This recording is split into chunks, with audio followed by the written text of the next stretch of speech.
Hello everyone, today we will be taking a look at this French FT-17 light tank in 1/35th scale from MENG. So while MENG usually does their multicolor part kits, this is one of their actual serious kits, and this one thus has a lot of details and is very cool. So you get a diorama base, and you have, this is the riveted version turret, and this is the Chinese one. So here's some history for the tank, and you also get some history for the ship, or the kit, which is very nice. Okay, let's zoom in, and let's start taking a look at what we have in here. So, first things first, let's take a look at those instructions. Pretty nice booklet, it's almost a magazine. And then it gives you some history for the tank, the people involved. So, construction, you assemble the base, you build the driver's compartment inside, which is very nice. And then there's actually springs in here. You have to build this. You have to there's springs included. You get a suspension system, and then the cupola, driver's seat, armored sections, the wheels all come together, and then those are on the bottom right there.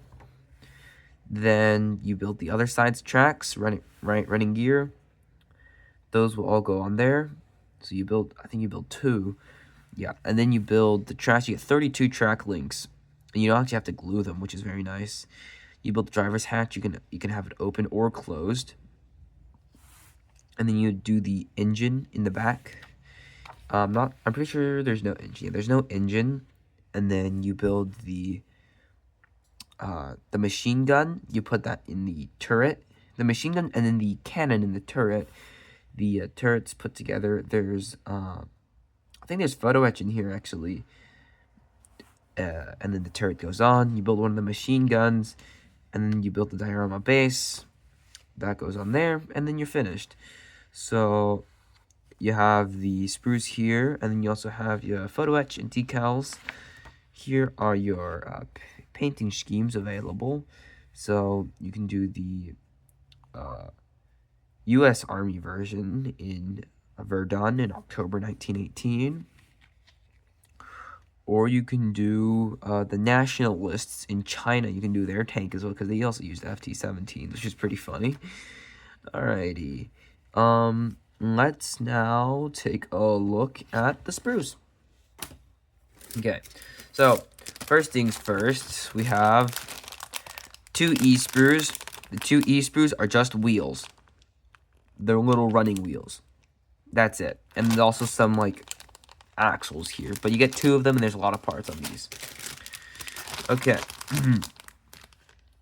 Next, you get 2 of these D-sprues.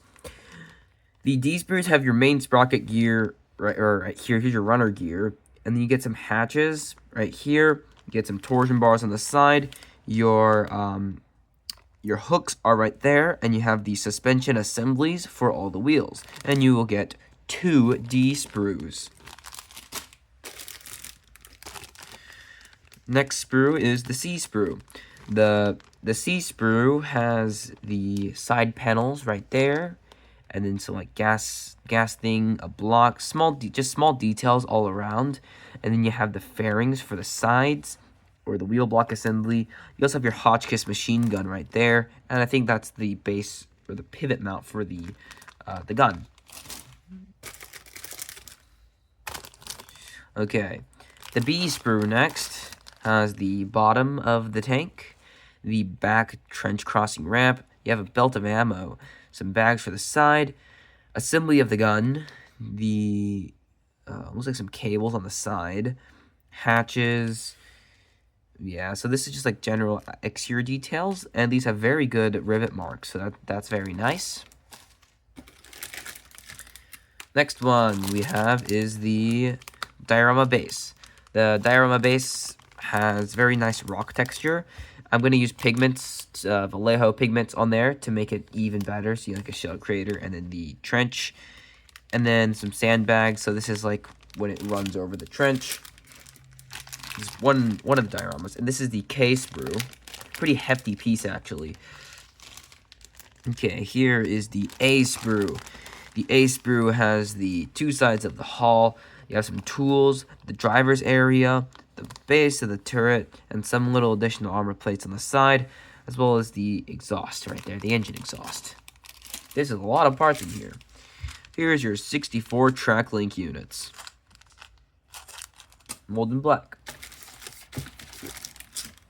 Alrighty. Here is actually your the diorama base is right here. You have the walls for the diorama, and then the broken wooden beams, and also the sandbags up there. So once it's all painted, this will look very nice. It looks like it's running over the trench. Next, we actually have our torsion springs right here. These are actually metal pieces, which is very nice. You get some axles, and you also get the spring. So I think this is like a kit where the tracks can actually move, which is super cool. Yeah, and then you get some additional armor plate right here. And then finally, you have your decals and also your photo etch. And you don't usually see MENG with photo etch, but yeah, this is pretty nice. Just get some like panels and like some safety belts, I'm pretty sure. And that's it for the unboxing. Anyways, hope y'all enjoyed the video. This is a pretty interesting kit. I think this is pretty fun, although there is a lot of parts in here. Anyways, thank you for watching, and like and subscribe.